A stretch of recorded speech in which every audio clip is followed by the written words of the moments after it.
Hello and welcome to the Rogers Brief. I'm Adam Rogers. Thank you for watching and thank you for listening.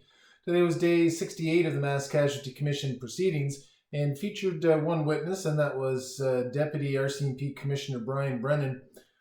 Deputy Commissioner Brennan is the number 2 RCMP officer in the country, just below Commissioner Brenda Luckie. And it was testified for a good part of the day from about 11 o'clock in the morning onward.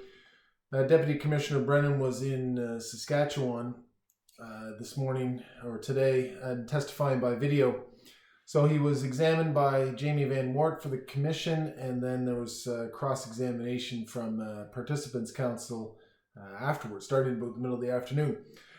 So the first thing to know about Deputy Commissioner Brennan is that he was, at the time of the Mass Casualty Commission, he was in that role, and he was responsible for effectively making sure that the Nova Scotia RCMP had the appropriate resources, and then he was briefing Commissioner Luckie from time to time as events were unfolding. But prior to that role, Deputy Commissioner Brennan was the head of the RCMP in Nova Scotia. From 2014 till 2019, he held the role of commanding officer for the RCMP in Nova Scotia. And so I was thinking about that as he was giving his answers. I mean, just like the rest of the senior management of the RCMP, whether it's the white shirts in Nova Scotia or in Ottawa, and we've heard this from Corporal Tim Mills from the Earth Squad, that at some point they're political entities.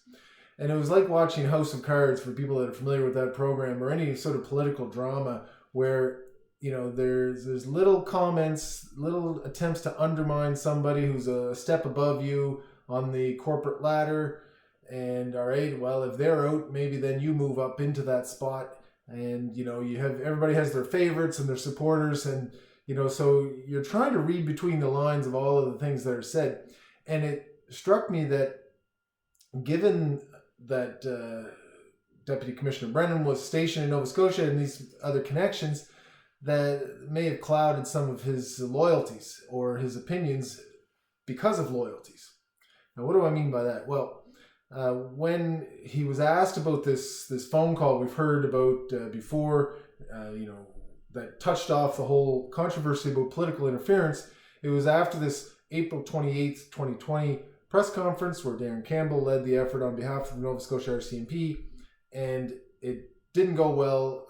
Commissioner Luckie didn't think so, made the conference call with the Nova Scotia RCMP management team and, you know, criticized them for their communications approach.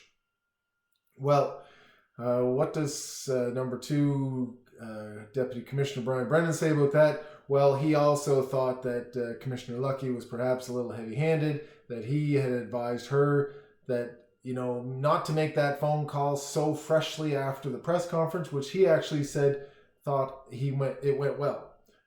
Commissioner Luckie didn't think it went well. I think most of the public also now, particularly in retrospect, didn't think it went all that well. So it's possible that the loyalties that Deputy Commissioner Brennan, who's perhaps thinking of becoming Commissioner Brennan, who knows, head to the Nova Scotia team. I noticed that he called Assistant Commissioner Lee Bergerman Lee, first name, on a couple of times. Although I will say, when he was asked about the issue, there was an issue of whether Commissioner Luckie had been told before some of her comments that the makes and models were not going to be, or were going to be disclosed during the RCMP press conference, that one of the 28th. And now today, Deputy Commissioner Brennan says, yeah, that's true. I probably didn't brief her to tell her that wasn't actually going to be brought up during the call, or during the press conference. And so, you know, Commissioner Luckie was misinformed. There was a gap in the chain of command, in the chain of information. So he did support her in that way, but certainly seemed not terribly reluctant to criticize the commissioner and support the Nova Scotia team. So I thought that was interesting. Now, Deputy Commissioner Brennan did seem, I would say, to be a part of the RCMP he was a force for secrecy, or instinct to secrecy. And the example is this 2011 Criminal Intelligence Bulletin in Nova Scotia. And this issue came up because the bulletin was discovered by Truro Police, and then it was ultimately disclosed. The question came up as to whether it should be disclosed proactively, and there was a discussion on this. Our RCMP Superintendent Demopoulos had noted in meeting notes that Deputy Commissioner Brennan was against it. He was against proactively disclosing the existence of this Criminal Intelligence Bulletin that had said that Gabriel Wortman had wanted to kill a cop, and that was, that information was passed from HRP to the RCMP in the area. So now, Deputy Commissioner Brennan didn't deny that was his opinion at the time. He tried to turn it a little bit to say, well, there was more context, and they wanted to make sure that they had a plausible explanation for it all. In other words, they wanted to be able to control the narrative before releasing this information, and then they never did. Though it came out in an access to information request, not through proactive disclosure by the RCMP. So certainly he has to accept some responsibility for their institutional secrecy. He was also asked, a number of things about the Nova Scotia H Division, as RCMP calls it, leadership. And we've heard before that there was this wellness review. They call it the Quintet report. Quintet must be the name of the company. And there was an action plan developed as a result of this to address the leadership issues in Nova Scotia. People wanted to retire. They wanted to transfer out. There was bad morale after all of this. And he didn't have much to say about that. It doesn't really seem to have, the RCMP hasn't really seemed to have developed a plan to address these issues of leadership in Nova Scotia, nor to address the issues of the relationship between the RCMP and the other police forces in Nova Scotia. In fact, it was discussed today with Deputy Commissioner Brennan that Chief Superintendent Janice Gray wanted to move the Halifax RCMP's operation out of the Halifax Regional Police Building. Now, Deputy Commissioner Brennan opposed this, and he said he instructed Lee to work on that relationship. He said, you can't, these are joint operations, and if you can't be in the same building as somebody with whom you're conducting joint operations, well, that's a bigger problem. So he wanted that addressed, but just the fact that the request was made by Chief Superintendent Gray certainly speaks to deep-rooted issues, certainly at the leadership level, but between the two police forces. Couple of other things he mentioned. One was this meeting just this summer of senior RCMP and RCMP finance people. They are discussing the sale or restarting the sale of decommissioned RCMP vehicles. Now, Deputy Commissioner Brennan tried to make a distinction. He was asked, well, what do you think? You're number two in command. Your opinion may hold some weight in this discussion. He wouldn't come right out and say it, but I think what he was trying to say is, if it's an F-150 or a vehicle that's not obviously a former police vehicle, those should just be sold. And, there's no issues there. With the other vehicles, maybe there needs to be a further discussion. But my reading between the lines a little bit, it seemed like he wanted, he was trying to say that if they take the decals off, those are the real problems. It's not the fact that it's a white Charger. You can buy those anyway. But he said the alternative is you either store them indefinitely or they just be sent away to be crushed. So there's certainly a financial impact of that decision one way or the other. So that was one thing. The other thing was this emergency alert discussion. And there was 2012 notes disclosed in an interview provided, or written answers to response from former Justice Minister Mark Fury, who was previous to that former staff sergeant. Well, he's still former staff sergeant. Before that, he was a staff sergeant with the RCMP, Mark Fury, about the Alert Ready system. And in 2012, Staff Sergeant Fury, wrote a memo saying that, this is something the RCMP should be looking at, adopting, whether it's for natural disaster purposes or otherwise. And he felt that as Minister Fury, that there was strong resistance within the RCMP to adopting the Alert Ready. Basically, it was too much money involved in the training elements of it and then staffing the system because it has to be staffed 24 hours a day. All right, so those are some interesting points raised by Deputy Commissioner Brennan. Another thing he brought up, and I was thinking about this week too, because of the tragedy in Saskatchewan, the stabbing deaths out there with Miles and Damien Sanderson.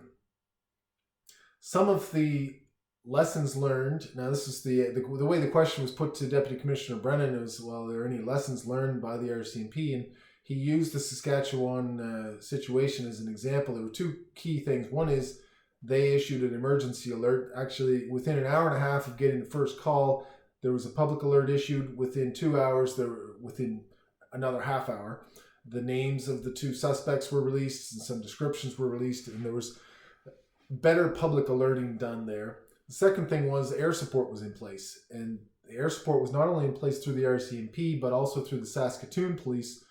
And so the relationship was there. It was already developed, and the Saskatoon police air support was made available right away.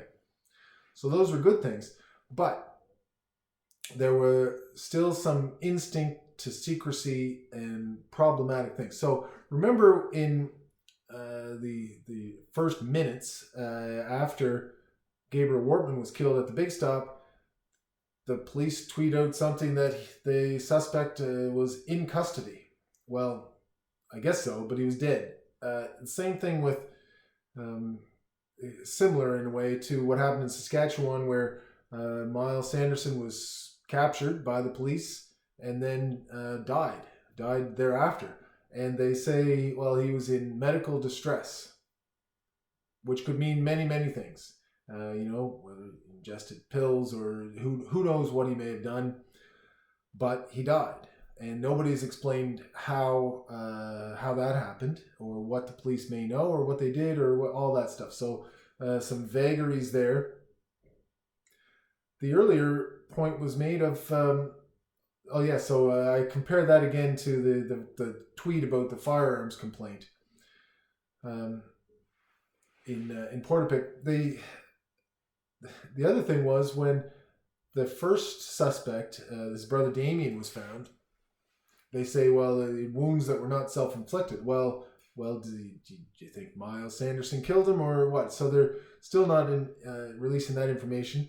They further said that the autopsy of Miles Sanderson will not be released publicly, citing an ongoing investigation.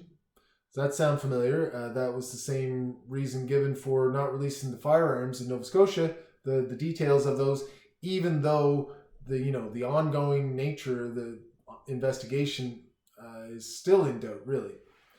So that seems like just an excuse not to provide information. In Saskatchewan, I would say that autopsy needs to be provided. What kind of substances had Miles Sanderson ingested? How did he die? That needs to be revealed to the public. It's a big situation. It helps with the grieving process and must come out. The other part is they've used the upcoming inevitable CERT, the Serious Incident Response Team investigation. CERT investigates incidents where police have injured or killed somebody, or they've died while in police custody. So the Saskatchewan RCMP have taken this view as well, that, well, there's going to be a CERT investigation, you'll get all your answers there, so we don't need to say anything now. Common excuse used when something is under investigation or before the courts. Sometimes that's true, and it may jeopardize an investigation. Most of the time, it's just an excuse to put off questions, an excuse for not answering the questions. So some lessons learned on the emergency alert, and yes, it's good that they had air support available, but there still seems to be this institutional instinct to secrecy, which the RCMP have not figured out. And it's very short-sighted because, if they don't answer questions now in a press conference, well, you'll almost invariably be answering them, in a year or two to come in the course of an inquiry, as we're seeing here in Nova Scotia. So we'll see what happens if that changes over the next few days or weeks out in Saskatchewan. So that's it for Brian Brennan's testimony today and for the week. Lots of interest, by the way, in the testimony of Constable Wiley from earlier this week. If Constable Wiley, in asking for these unusual accommodations to not have his testimony broadcast, was hoping to avoid public notice or scrutiny, he is seriously miscalculated, because I did 1 last night and 2 today and others, and focused almost entirely on Constable Wiley's testimony and the accommodations granted to him. So we'll see about that, see how that turns out. Next week, we have the schedule released from the Mass Casualty Commission. Monday, these are all going to be discussion panels. Monday, it's going to be African Nova Scotian representatives. Tuesday will be Indigenous peoples representatives. Wednesday, it will be discussion of police oversight, supervision, and accountability. And then Thursday, there will be justice-related organizations. So we'll see what kind of recommendations and if anything intelligent comes out of those panel discussions next week. So until then, I wish everyone a good weekend. Thank you for watching. Thank you for listening, and we'll see you next time.